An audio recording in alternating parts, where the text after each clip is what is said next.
ترمذی شریف کتاب فضائل القرآن کی حدیث ہے، حضرت ابن عباس حضور کے چچا کے صاحبزادے حضرت عبداللہ ابن امت جو مفسر قرآن ہیں، اللہ تبارک و تعالیٰ کے حبیب نے خاص قرآن کے علم کے لیے دعا کی تھی کہ یا اللہ عبداللہ ابن عباس کو قرآن کا عالم بنا۔ بولو سبحان اللہ۔ قرآن کا عالم بنا۔ وہ حضرت عبداللہ ابن عباس فرماتے ہیں ضرب بعض اصحاب النبی صلی اللہ علیہ وسلم خباءہ علی قبر، کہ اللہ کے نبی کے بعض صحابی تھے،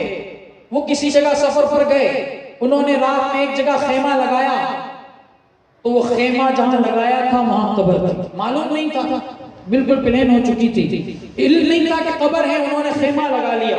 اب کیا ہوا؟ وہ ولا یحسبنہ قبر، انہیں معلوم نہیں تھا کہ یہاں قبر ہے۔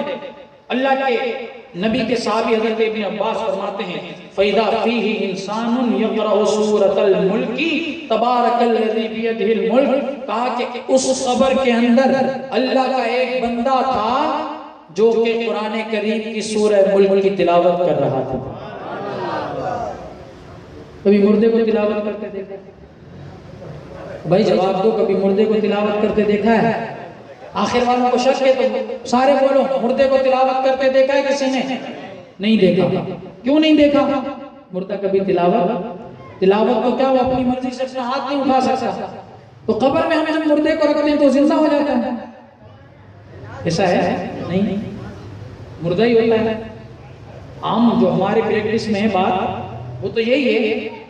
بلکہ قبر بعد میں بھی کھل جائے تو جیسی حالت میں ہم اس کو چھوڑ کے آئے تھے ویسا ہی وہ نظر آتا ہے۔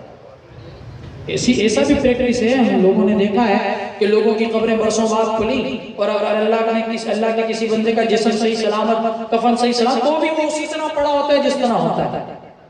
تو مردہ ہی نظر آتا ہے، روح کا جسم کا کنیکشن ختم ہو چکا ہوتا ہے۔ اب یہ کون سا انسان ہے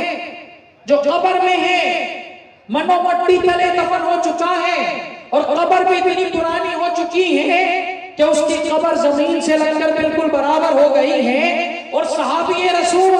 کبھی جھوٹ نہیں بولتا۔ حضرت رسول اللہ صلی اللہ علیہ وسلم کے چچا کے بیٹے حضرت عبداللہ ابن عباس فرماتے ہیں کہ وہ صحابی کہنے لگے کہ ساری رات میں دیکھتا رہا کہ اس صحابی نے اپنی اس قبر سے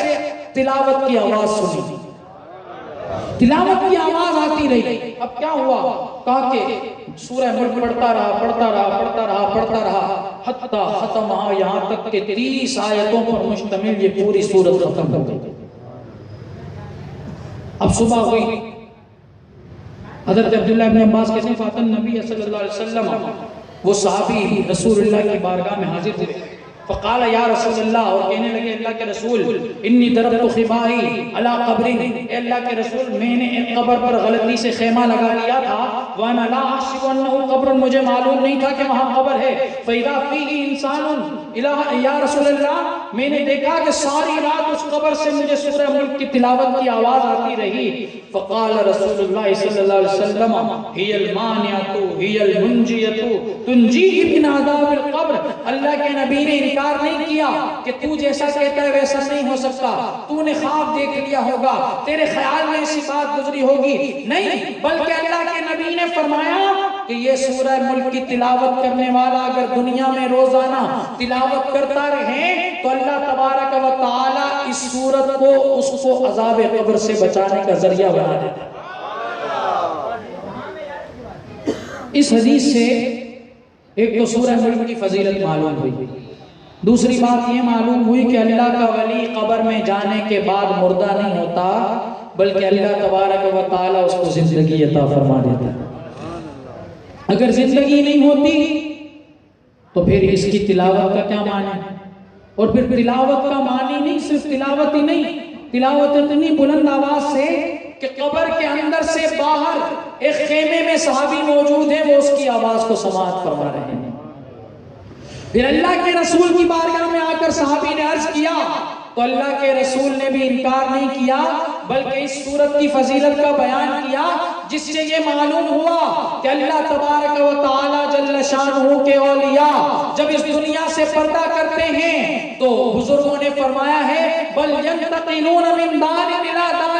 وہ اس گھر سے دوسرے گھر میں منتقل ہو جاتے ہیں، اور اللہ تبارک و تعالی